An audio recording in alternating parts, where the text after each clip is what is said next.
नमस्कार, मैं हूं जूली। आप इस वक्त देख रहे हैं द इंडिया टॉप। आज भारत ने अपनी सर्वश्रेष्ठ गायिका, अपनी स्वर कोकिला को खो दिया, लेकिन आज भी लता मंगेशकर हम सब के बीच मौजूद हैं और हमेशा रहेंगी, क्योंकि उनकी शख्सियत जितनी बड़ी थी उसे मिटा पाना असंभव है।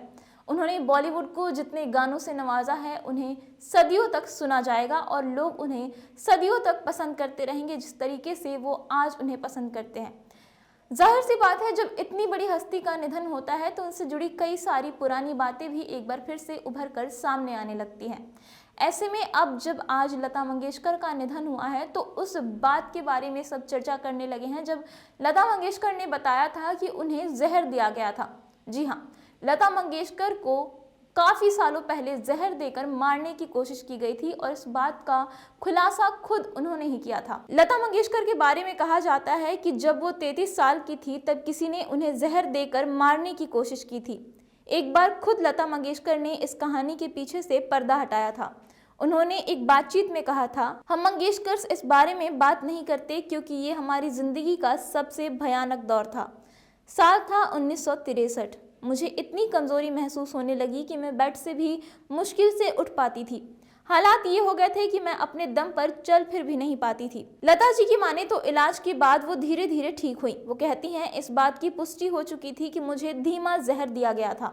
डॉक्टर्स का ट्रीटमेंट और मेरा दृढ़ संकल्प मुझे वापस ले आया।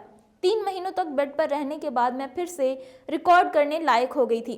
ठीक होने के बाद लता जी का पहला गाना कहीं दीप जले कहीं दिल हेमंत कुमार ने कंपोज किया था। लता जी बताती हैं, हेमंत दा घर आए और मेरी माँ की इजाज़त लेकर मुझे रिकॉर्डिंग के लिए ले गए। उन्होंने माँ से वादा किया कि किसी भी तरह के तनाव के लक्षण दिखने के बाद वो तुरंत मुझे घर वापस ले आएंगे। किस्मत से रिकॉर्डिंग अच्छे से हो गई। मैंने अपनी आवाज़ नहीं खोई थी।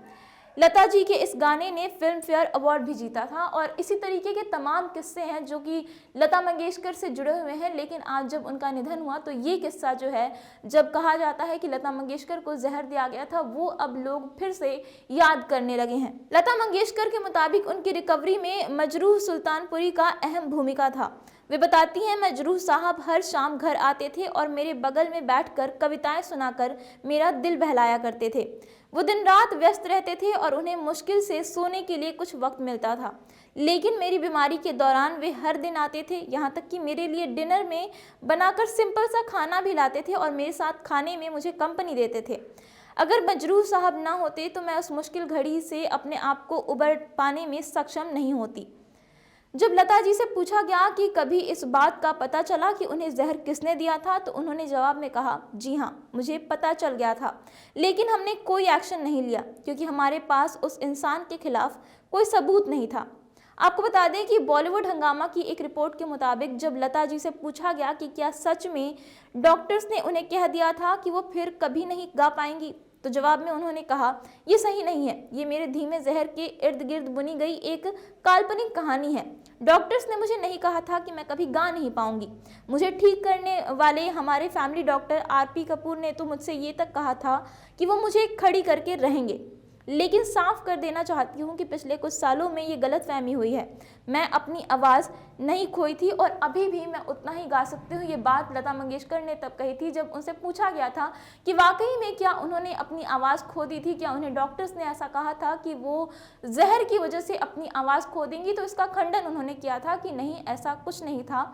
वो उसके बाद भी गाने गाती रही और हमने सुना है कि किस तरीके से वो अपनी मीठी आवाज़ से बॉलीवुड को नवाजती रही और कई सारे उनके गाने हैं जो कि 1963 के बाद भी उन्होंने रिकॉर्ड किए हैं और वो सुपर हिट रहे हैं।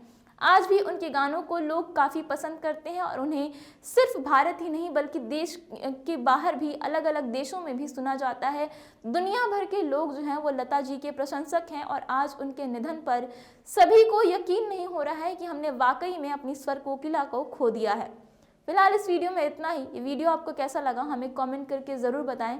साथ ही अगर अभी तक आपने हमारे YouTube channel the India top को सब्सक्राइब नहीं किया है तो इसे सब्सक्राइब कर लें और अगर ये वीडियो हमारे फेसबुक पेज पर देख रहे हैं, पेज को लाइक और फॉलो ज़रूर कर लें। धन्यवाद।